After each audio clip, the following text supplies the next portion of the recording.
manipis. Minsan, madungis. Pero masarap. Mwah! I-kiss. Sexy time na. Sexy Mega! Happy solid Friday morning sa iyo, yes, friend! Correct. Tama ang narinig mo. Friday na. Eto na yon. This is it. This is the day that the Lord has made.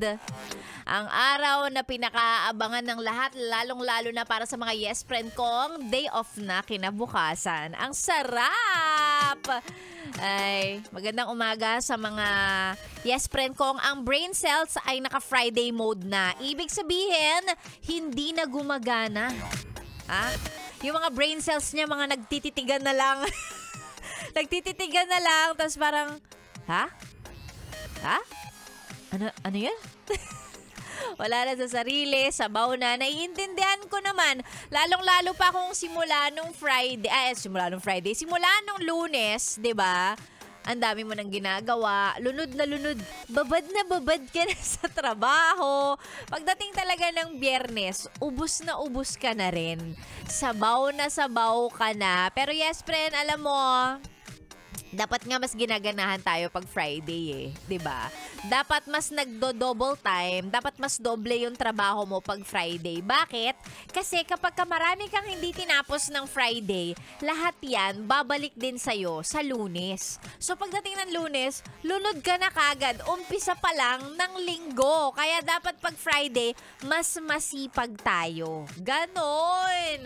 Pag Friday, dapat mas masipag para kung sakaling nakadepende sa matatapos mo, sa trabaho mo, ang sisweldohin mo ngayong araw, mas marami kang, alam mo yun, mas marami kang budget, mas marami kang pera, mas maraming laman ng kaban ng bayan ng Saturday and Sunday. Gets mo yun? Diba? Para dun sa mga arawan ng trabaho, diba? Yung kumbaga parang depende sa gagawin mo, sa matatapos mo, sa pamamasada mo, ang laman ng wallet mo. So, dapat mas masipag ka pag Friday, lalong-lalo pa pagka balak mong magpahinga ng Sabado at Linggo. Diba?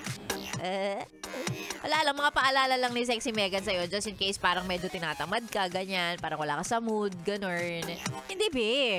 Work pa rin tayo. Tayo mga masisipag na alipin ng salapi ng mga taxpayers.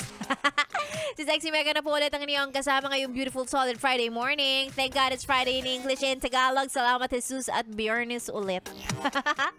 Oo, Biyernes na naman. Hay nako. And eto ang isang magandang sasabihin ko sa'yo. Kasi hindi mo alam, baka mamaya ako pala yung mamimigay ng 1,000 for today. Oh, gusto mo yun? Baka ako pala yung mamimigay. Kaya naman, yes, friend, alam mo na kung anong gagawin mo. Makinig ka. Makinig ka kasi hindi mo naman alam kung yung hinahanap ko, di ba? So, makinig ka. And syempre, ang magandang gawin ay magpa-shout out. Yan ang pinaka-perfect dyan. Magpa-shout out. Libreng-libre lang din naman yan.